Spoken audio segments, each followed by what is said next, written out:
I guess we can just start with you. Tell me how your character's growing in the Avengers from Thor. From Thor. So for anyone who saw the Thor film, at the end of the film I let go of the bridge, and people are like, well, where did he go? Did he die? Did he fall through a wormhole in space and time? And what happens in the space between the end of Thor and the beginning of the Avengers is Loki's made some very shady deals with the gangsters on the streets of the Nine Realms, and at the beginning of Avengers he comes to Earth to subjugate it, and his idea is to rule the human race as their king.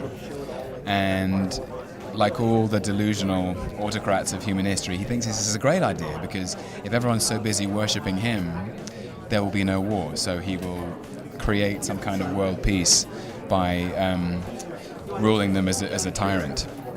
But he's also kind of deluded in the fact that he thinks that that unlimited power will give him self-respect. So I haven't let go of the fact that he's still motivated by this kind of terrible jealousy and a kind of spiritual desolation.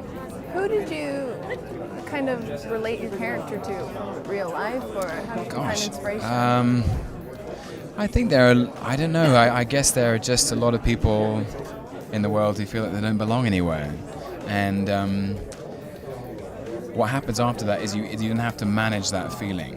Like you can then, a lot of people have a positive response to that, and they create their own community, or their own family, or whatever. You know, it doesn't matter if you're a refugee or if you're adopted or whatever. But I think Loki's response is tragically negative, and so he can only feel the pain of his sense of abandonment, a sense of his lack of belonging in a way.